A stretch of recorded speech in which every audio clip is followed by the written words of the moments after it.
My husband left me everything: his business, his home, his life's work. But his family didn't even wait for the flowers on his grave to wilt before they came for it all. They said I was a parasite, a gold digger, and an artist who didn't belong. But what they didn't know was that my husband had seen their betrayal coming.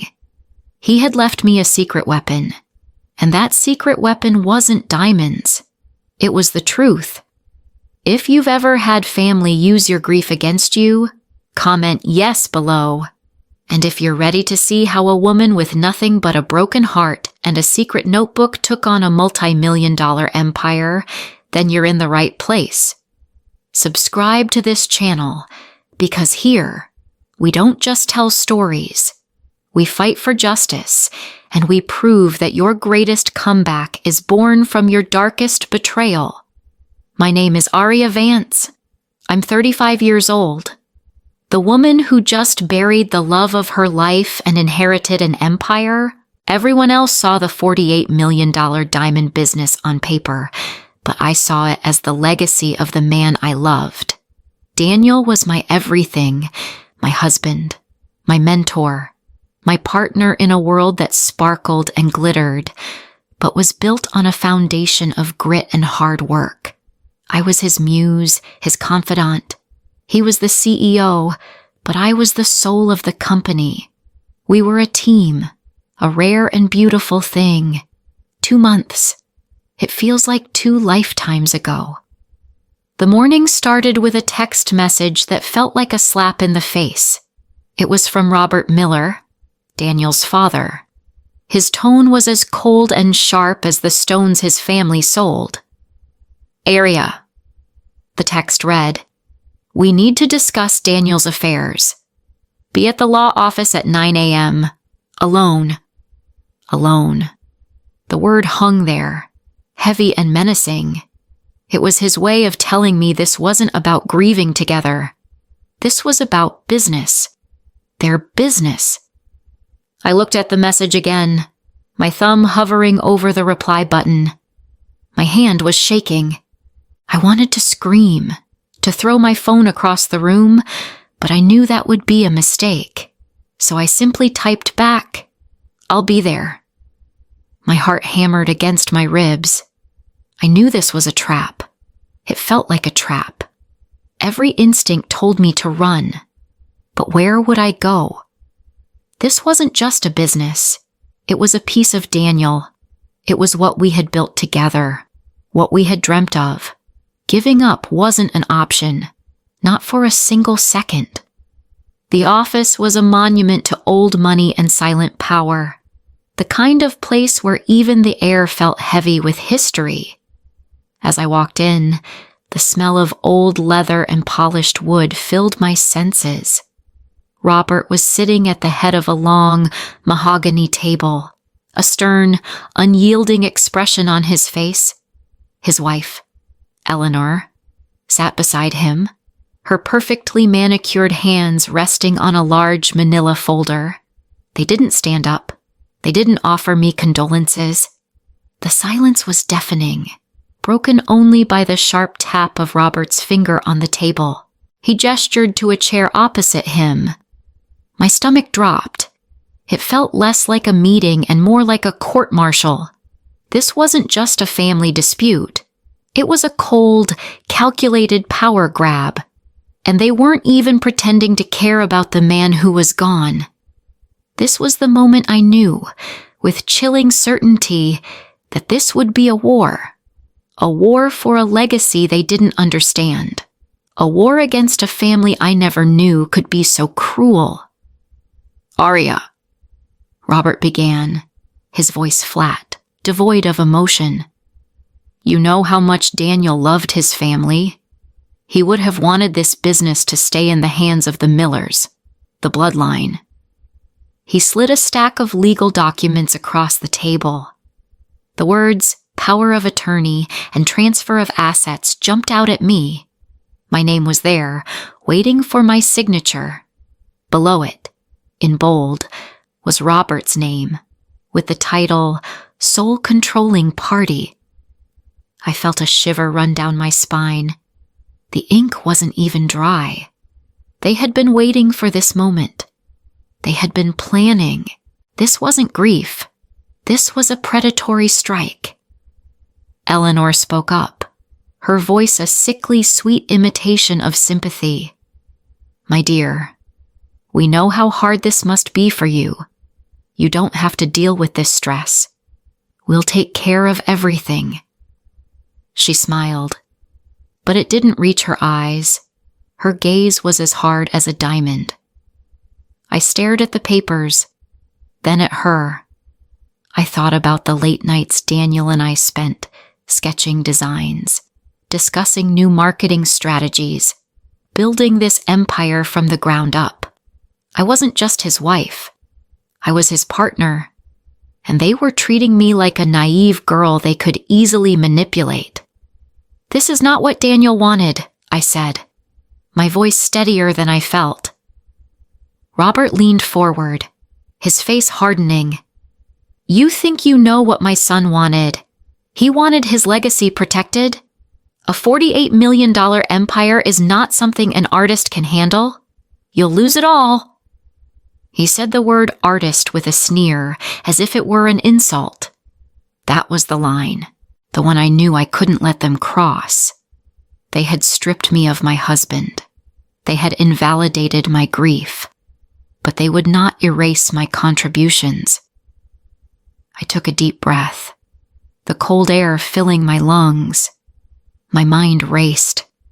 I thought of the countless hours I'd spent in the studio, the designs I'd poured my heart and soul into, the ideas that Daniel had praised, the ones that had turned our small workshop into a global brand. They didn't see that. They only saw a woman who stood in their way. "I won't sign," I said, my voice now firm. A small smile flickered across Robert's face, a smile of cruel satisfaction. "You don't understand, do you? Your life will become very complicated without our help." The threat was clear. They were willing to play dirty, but they had no idea who they were dealing with. This wasn't just my story anymore. It was about standing up for yourself, no matter the cost, no matter the family. My husband's legacy would not be a tool for their greed. It was a promise I had made to him, and I would keep it. The silence that followed was heavy with unspoken threats. I knew I was now alone, facing an entire family. But for the first time in weeks, I felt a strange sense of clarity. The grief was still there, but now it was mixed with a fire I didn't know I had. I wasn't the grieving widow anymore. I was the guardian of his legacy, and I was ready to fight. This was just the beginning. I thought they would break me, but little did they know. They just made me a warrior, and warriors don't surrender. Not even to family. That's what they saw. A young woman sitting in a sterile room, defying a powerful family. But what they didn't see was the history.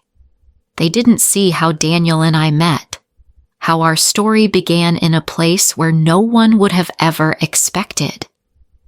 The first time I saw Daniel, he wasn't surrounded by diamonds and boardrooms. He was on a ladder, arguing with a landscaper in a dusty corner of what would one day become a thriving urban park. I was a young landscape architect, fresh out of college, full of big ideas and not enough money. He was this towering figure in a simple polo shirt, the kind of man who looked like he belonged on a fishing boat more than a yacht. He was trying to stop the landscaper from cutting down a massive oak tree. "That tree has been here longer than we have," I heard him say, his voice low and firm. "You don't just cut down history because it's in your way." That was Daniel. He saw value in things others overlooked, and he saw something in me that no one else had. We started talking about the park's design, about sustainability, about nature. We didn't talk about his business for weeks. He was just a man with a steady gaze and a passion for old trees. I was just a girl with a sketchbook and a love for things that grew. When he finally told me about his family's business, it was almost an afterthought. He owned Miller Diamonds, a company that had been in his family for 3 generations, but he spoke about it like it was a heavy coat he had to wear, not a part of his soul. That was the first red flag. Though I didn't see it then. It was a brand built on tradition, on classic cuts and old money. But Daniel wanted to innovate. He wanted to tell stories with the stones, to create designs that were organic, modern, alive. He said my work, my passion for the natural world, was what his brand needed. He was the one who saw the connection between the rough, raw beauty of the earth and the polished brilliance of a diamond. He saw me as a partner, not an accessory, but his family. They saw me as the latter, a shiny new toy for the old man. I remember the first time I met them at a formal dinner. Eleanor, his mother, was a vision in silk and pearls. She looked me up and down, her eyes dissecting my simple black dress and my nervous smile. "So," she said, her voice smooth as glass, "you're the artist. It must be so thrilling to be around such, success." The word artist was a sneer, a jab. It was her way of saying I was beneath them, that my work was a child's hobby. Robert, his father, didn't even acknowledge my presence. He spent the entire dinner talking to Daniel about the business, never once looking at me as if I were a ghost at the table. My family, my very existence, was a threat to them. The age difference, the fact that I wasn't a legacy heiress from some other old money family, it was all they ever saw. I tried. I really did. I brought Eleanor a handmade sketchbook for her birthday, but she just handed it to a staff member and said, "It's so bohemian." I spent hours researching their family history to find a unique stone to design something special for Robert. But he told me, "I prefer the classics. Dear, no need to reinvent the wheel." They just wanted me to be a pretty face, a quiet presence on Daniel's arm, not a part of the legacy. Daniel saw it, too. He'd get frustrated. "They don't understand. Arya," he'd say, pulling me close. "You're more valuable to this company than all the history they cling to." But he never confronted them. He was so used to their coldness, to the decades of silent disapproval, that he just let it wash over him. He protected me by keeping me separate from their world, thinking it was a kindness. But it just made me an easy target. It made me an outsider. Looking back, I was so naive. I thought their disapproval was just a quirk, something I could win them over from. I didn't realize it was a deep-seated contempt that had been building for years. They saw me as the one who was taking Daniel away from them, from their traditions. They had plans for his life, for his legacy, and I was not a part of them. They wanted him to marry a woman from their circle, to have children who would continue the Miller name, but he chose me, and they never forgave him for it. Daniel loved me fiercely, but he never understood the quiet war his family was waging against me. He was always in the boardroom, making deals, while I was in the workshop, making art. Their resentment festered and grew, like a sickness, hidden beneath the surface of their perfectly polished lives. And all that time, I was unknowingly walking on thin ice, never realizing how close I was to falling through. The ground was already cracking beneath my feet. Have you ever felt like you were a guest in your own home, or like you were an unwelcome addition to a family that was already complete? Tell me in the comments. I'd love to hear your experiences, because sometimes knowing you're not alone is the greatest gift of all. My wedding day was supposed to be a dream, and it was. For me, a small, intimate ceremony with just a handful of our closest friends. Daniel looked at me like I was the only person in the world. But his family? They arrived late, their faces like stone. Robert offered a curt nod, and Eleanor gave me a fleeting, tight-lipped smile. They didn't even bring a gift. Later, at the reception, Eleanor pulled me aside. "Aria," she whispered, her voice like silk. "Daniel is a very traditional man. He chose to break with tradition for you. That is a great privilege. Don't take it for granted." It wasn't a warning, it was a sentence. I was a guest in my own marriage, and they made sure I knew it. Over the next few years, I tried. I really did. I poured my heart into the business, not for money, but for Daniel. We would spend hours in my studio, the scent of polishing compounds and freshly drawn sketches filling the air. He would bring me a cup of tea, pull up a chair, and just watch me work. We'd talk about the way a sapphire caught the light, the story a diamond could tell. My designs, inspired by the natural world, were a stark contrast to the classic, somewhat stuffy pieces the company was known for. Daniel loved them. He called them the heart of the new miller. I sacrificed a lot.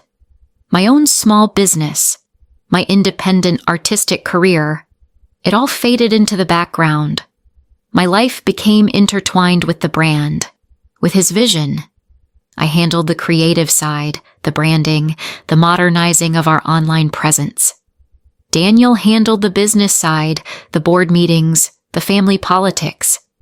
He'd come home from a tense dinner with his parents and just collapse on the couch, exhausted.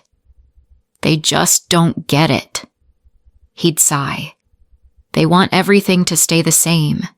They don't see that the world is changing." I saw it. I saw the way his father's eyes would narrow when Daniel talked about a new eco-friendly mining partner. I saw the way his mother would roll her eyes when he showed her one of my designs. They were clinging to an old way of life, and I was the symbol of everything they feared losing. The ultimate sacrifice came in the form of a birthday party. Daniel's 60th. Eleanor insisted on a huge, formal affair at their estate. I had spent months planning a small, surprise trip for just the two of us. He was tired of the formal gatherings, the forced pleasantries, but Eleanor was relentless. "It's for the family, Daniel," she'd say, her voice dripping with passive aggression.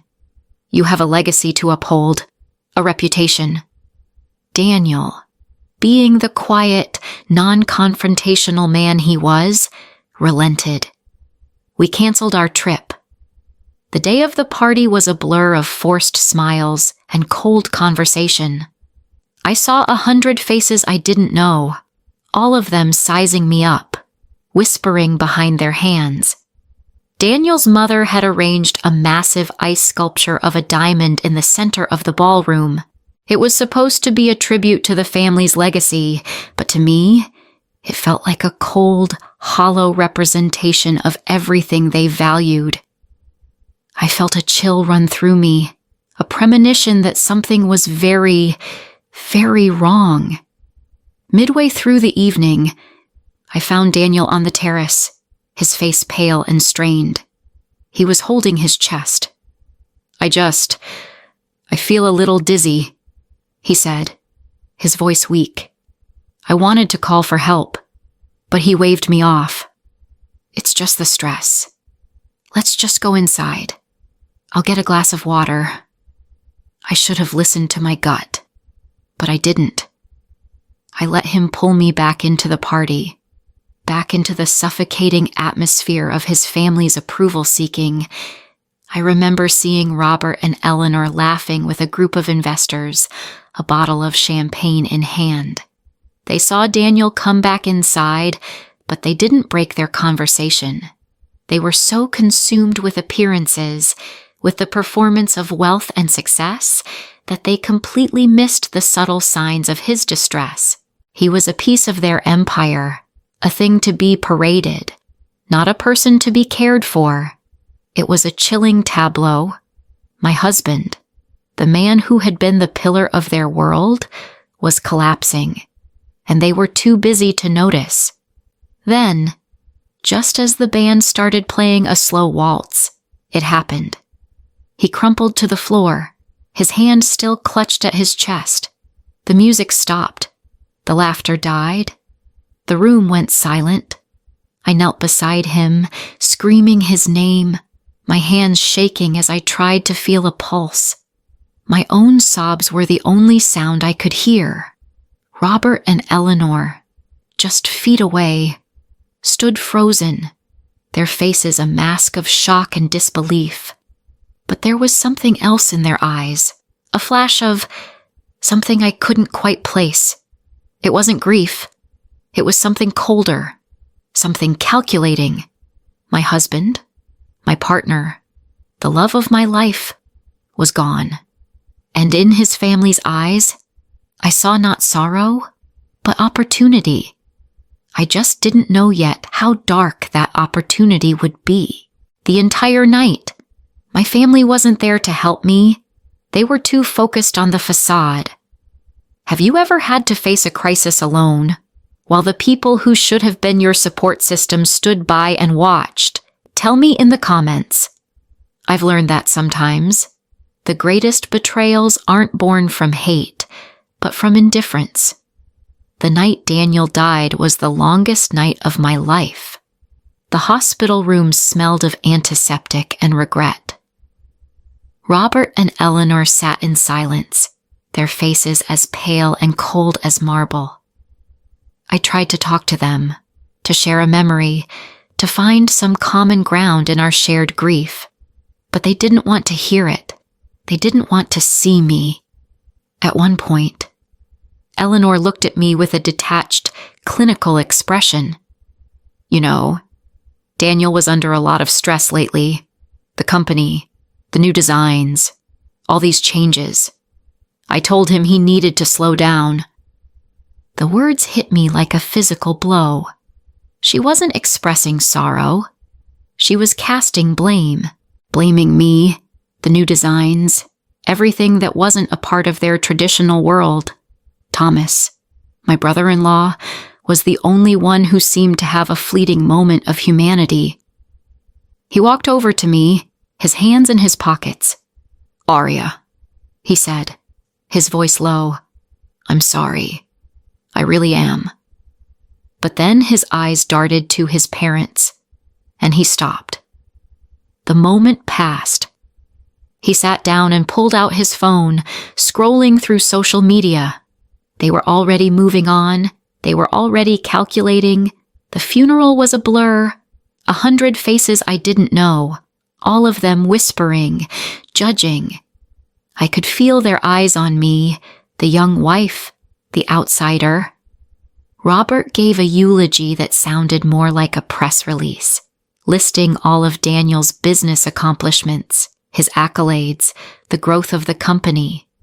He didn't mention our life together, our dreams, the simple way Daniel used to look at me when he was happy. I was invisible. I was a ghost at the funeral for the love of my life. A few days later, the facade of sympathy completely vanished. I received a text from Thomas. "Dad says we need to meet. It's about the will. ASAP. No, I'm sorry for your loss. No, how are you holding up just business? Just cold, harsh commands." It was at that moment, in the privacy of my own home, surrounded by Daniel's things, that the full weight of their betrayal hit me. They were acting like vultures circling a fresh kill. My heart was broken, but something else started to harden inside me, something steely and cold. The meeting was at their family estate, a place I had always felt like a trespasser in. I walked into the grand library, the air thick with the scent of old books and unspoken tension. Robert, Eleanor, and Thomas were all there, seated on dark leather chairs, their faces set in grim lines. It felt like a tribunal. I was on trial, and the verdict had already been decided. "Arya," Robert began, his voice devoid of any pretense of warmth. "The will is complicated. Daniel left everything to you, the company, the assets, the name. He said my name like it was a curse. But we both know that wasn't his intention. He was in a vulnerable state. He was not himself. I wanted to scream at him, to tell him that Daniel had never been more himself than when we were together. But I stayed silent. I just listened. We have a document here," Eleanor continued, her voice as smooth as polished marble, "that will give Robert power of attorney. This is just a temporary measure, of course, until we can sort everything out." She slid a piece of paper across the table. It was a legal document, but I didn't need to read it. I knew what it was. It was a blank check for them to take everything. "We think it's best that the company returns to the family," Thomas chimed in, leaning forward. "You can't run a multi-million-dollar business. Let's be honest. You're just an artist. You don't know the first thing about finance or distribution." He said it with a smirk, as if he were a genius of business himself. It was a moment of pure, unadulterated humiliation.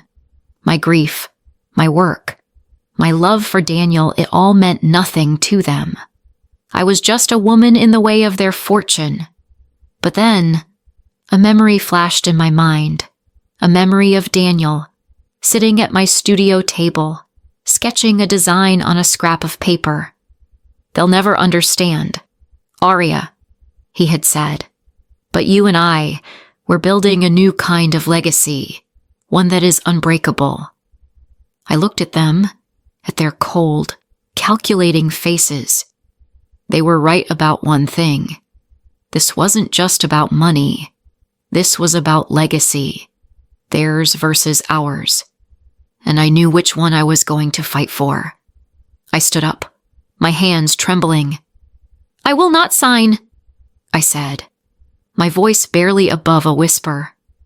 Robert's face went white with rage. "You will regret this," he growled. "You'll regret every single thing." His eyes were cold, and for the first time, I felt true fear. He wasn't just talking about the money anymore. This was personal. This was a family that wanted me gone. And I knew, in that terrifying moment, that this wasn't just a confrontation. This was a declaration of war. I thought they would try to break me. I thought they would try to wear me down. But I didn't know that my life was about to be turned upside down. This was the moment I was truly alone. Have you ever had to face a family crisis on your own? Tell me in the comments. I'd love to hear your story, because I thought my world was falling apart, but little did I know, it was just beginning. After I said no, everything went dark. Not just my world, but literally, they cut me off. The credit cards Daniel had set up for me were frozen. The passwords to our shared email accounts and company files were changed. I was locked out. Just like that. They had my home, my access to our life's work. Everything. All I had left was the small apartment I kept as my private studio and the clothes on my back. I spent the first few days in a fog of despair. I felt humiliated, cornered. The grief for Daniel was still fresh, but now it was overshadowed by a searing, white-hot anger. I tried to call Robert, Eleanor, Thomas. My calls went straight to voicemail. I sent texts that were never answered. They had completely iced me out. It was a calculated move to break my spirit, to make me so desperate I would crawl back and beg. And for a moment, I almost did. I looked at the legal documents I had refused to sign, and the pen felt so heavy in my hand. What was the point of fighting? I was alone. But then, a text message came in. It wasn't from a Miller. It was from Leo. Leo was Daniel's lawyer, a brilliant, sharp-witted man in his late 60s who had been with the company for decades. The text was simple. Aria, do not sign anything. I'm coming to see you. I remember the way he looked when he walked into my studio. His face was a mix of quiet rage and grim determination. He didn't offer sympathy or condolences. He just got straight to the point. He placed a small, worn black notebook on my table. It was Daniel's handwriting. My heart hammered against my ribs. Daniel had a premonition, Leo said, his voice low. He was not well. He knew something was wrong. He made this for you. I opened the notebook with trembling hands. It wasn't a business ledger. It was a personal diary. In it, Daniel had written about his frustrations with his family, his fears about the future of the company, and his unwavering trust in me. There were entries about my designs, about the creative vision I brought to the company, about how I was the only person who truly understood his legacy. The last entry was dated just a week before he passed. He wrote about his deep concern that Robert and Eleanor would try to take the company from me. And this, Leo said, placing a small, unmarked thumb drive on the table. This contains all of Daniel's personal files, his private financial accounts, his personal investments, and something else. I looked at him, confused. Daniel wasn't just worried about them taking the company. He was worried about what they would do with it. He found something. I plugged the thumb drive into my laptop. It was a series of encrypted files. Leo worked quickly, typing in passwords. My eyes widened as the files opened. They were bank statements. Not from Miller Diamonds, but from a number of shell companies and offshore accounts. And the names on those accounts were Robert Miller and Thomas Miller. The amounts were staggering. Hundreds of thousands of dollars transferred out of company accounts over the past 5 years. They weren't just after the company. They had been bleeding it dry. Daniel was building a case, Leo explained, his voice hard. He was collecting evidence of embezzlement. He knew they were doing it, but he couldn't bring himself to confront his own family. So he collected everything. For you, if anything ever happened to him. The betrayal I had felt before was a dull ache. This was a stab wound. They didn't just want to take my inheritance. They were corrupt. They were criminals. They had been stealing from Daniel, their own son, for years. They had feigned concern, feigned tradition, all while lining their own pockets. The coldness I had seen in their eyes at the funeral wasn't grief. It was calculation. It was the thrill of the hunt. They thought they were so clever. They thought they had gotten away with it. They thought they had me right where they wanted me. But they had made a terrible mistake.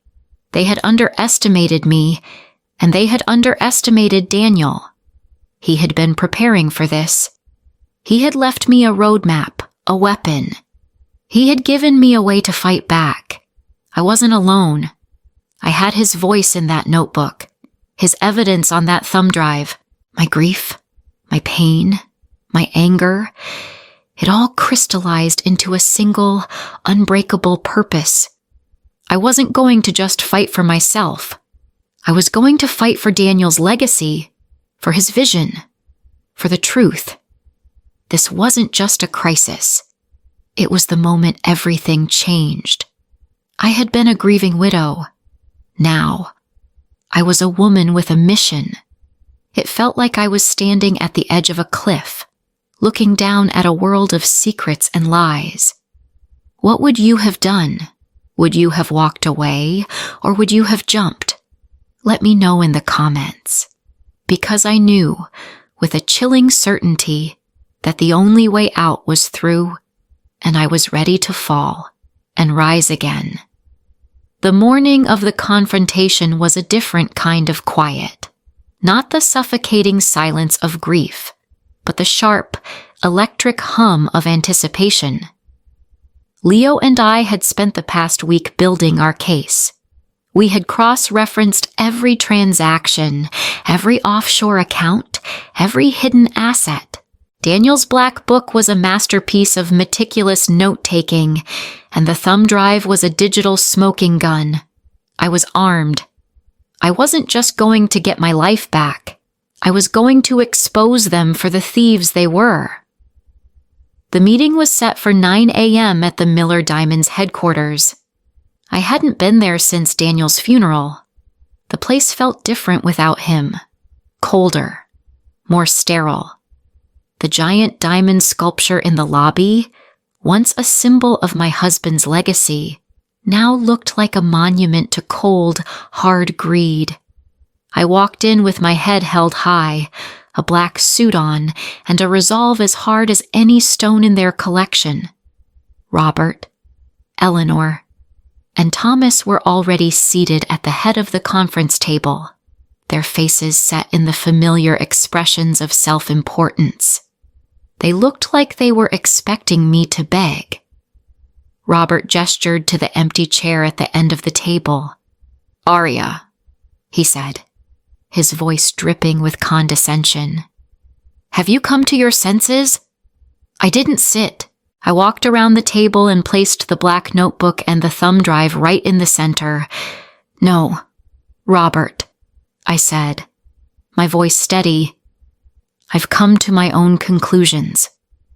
Their smiles faltered. Robert's eyes narrowed as he saw the notebook. He knew it. He had seen it on Daniel's desk for years. Thomas scoffed. "What is this? A scrapbook? A journal?" "It's his legacy," I said, my voice quiet but firm. "The one he chose to leave to me. The one you tried to steal." Eleanor scoffed. "We're not here to play games. Aria, this is a family matter. We'll take the company back and provide you with a stipend. A generous one, of course." "Oh, this isn't a game," I replied. "This is a criminal matter." I pushed the thumb drive across the table to Leo. He plugged it into the large display screen at the end of the table. A spreadsheet, color-coded and meticulously organized, filled the screen. Robert's face went white. Thomas leaned forward, his mouth agape. "This is a record of every transaction from the last 5 years, Leo said, his voice flat and professional. "Hundreds of thousands of dollars funneled from Miller Diamonds to a number of offshore accounts owned by Robert and Thomas Miller. Embezzlement. Grand larceny. I'm not a prosecutor, but I imagine the district attorney will have a lot to say about this." Eleanor stood up, her face a mask of fury. "This is slander. You can't prove this. Daniel would never." "Oh, but he did," I interjected, picking up the black book. "He saw it all, and he wrote it all down. He recorded every single time you tried to bleed his company dry." I opened the book to a flagged page. "Here's an entry from a year ago. Thomas is pressuring me to sell the collection. He said he needs capital for a new project. He has no idea what these diamonds are worth. He thinks they're just a means to an end. It breaks my heart." Thomas jumped to his feet. "You're lying. That's his handwriting, not his voice. You've twisted his words." "Am I?" I said, my eyes locked with his. "Or is it just that you've never truly listened to him? You only ever heard what you wanted to hear. You wanted money. I wanted his legacy. Robert, silent until now, stood up slowly. The power had drained from his face. The cold, calculated cruelty was gone, replaced by a hollow defeat. He knew we had him. "What do you want?" he said, his voice barely a whisper. "I want you out," I said, my voice hardening. "All of you. You will resign from the board. You will sever all ties with the company. You will never set foot in this building again. And if you ever try to contact me or spread another lie about me, this evidence goes to the police.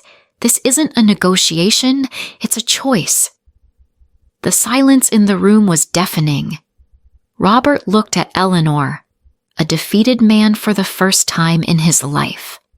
Eleanor, who had always been so poised, just stared at the screen, her empire of lies crumbling around her.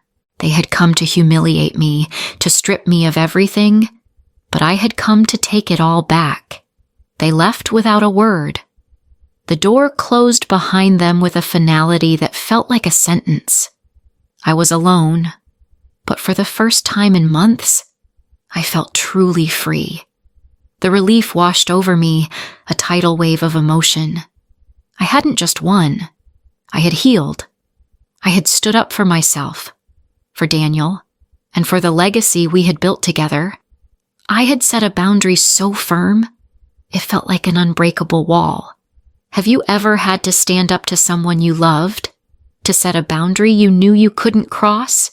Did it break you, or did it make you stronger? Let me know in the comments, because I learned that day that true strength isn't about how much you can endure, it's about how much you're willing to fight for. This was my first victory, but it wouldn't be my last. It's been 6 months since that day at the Miller Diamonds headquarters. 6 months since I watched a family I was once desperate to impress walk out the door in defeat. The silence they left behind wasn't empty. It was filled with a new kind of peace. A peace I didn't know was possible.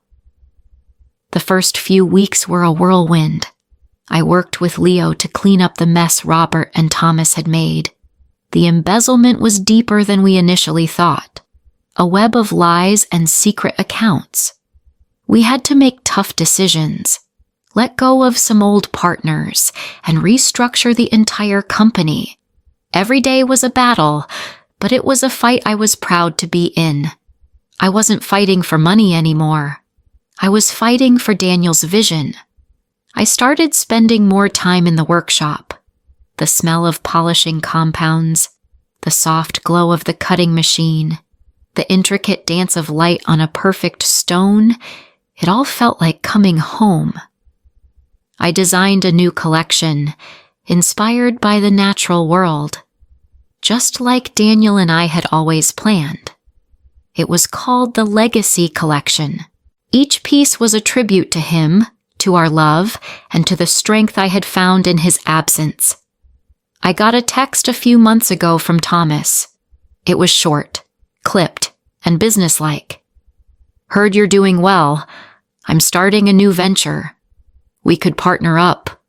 For old time's sake." I stared at the message, a strange mix of emotions swirling inside me. A part of me wanted to reply, to tell him off, to remind him of everything he had tried to take. But I didn't. I just deleted the message. There was no room for him in my life anymore. My world was no longer about revenge. It was about building something new. I have found my purpose. I'm not just a CEO, I'm a creator, a leader, a guardian of a dream. I am living the life Daniel wanted for me. I've built a new kind of family, a family of brilliant designers, skilled artisans, and passionate business partners who believe in the same values I do. We're a team, a rare and beautiful thing. I often think about that day in the graveyard, about the pain, the betrayal, the humiliation. I could have let it break me. I could have given up and let them win, but I didn't. I chose to fight. I chose to reclaim my story, and in doing so, I didn't just win back a business. I won back myself. I know what you might be thinking, but what about a real family? Your own, your husband's? The truth is, sometimes family isn't about blood. It's about who shows up for you when you're at your lowest. It's about who believes in you, even when you don't believe in yourself. And it's about having the courage to walk away from people who are only going to bring you down. I've learned that your greatest comeback is born from your darkest betrayal, and your greatest strength is found in your own truth.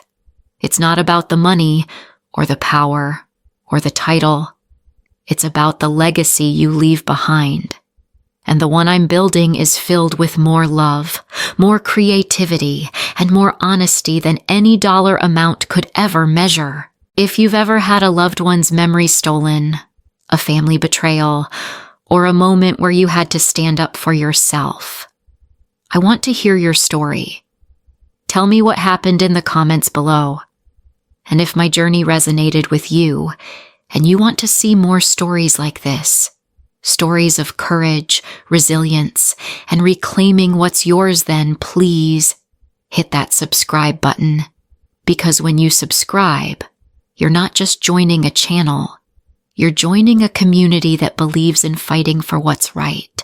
You're joining a community that believes in healing, and you're joining a community that knows, without a doubt, that we are all so much stronger than we think we are. Thank you for listening to my story today. I'll see you in the next one.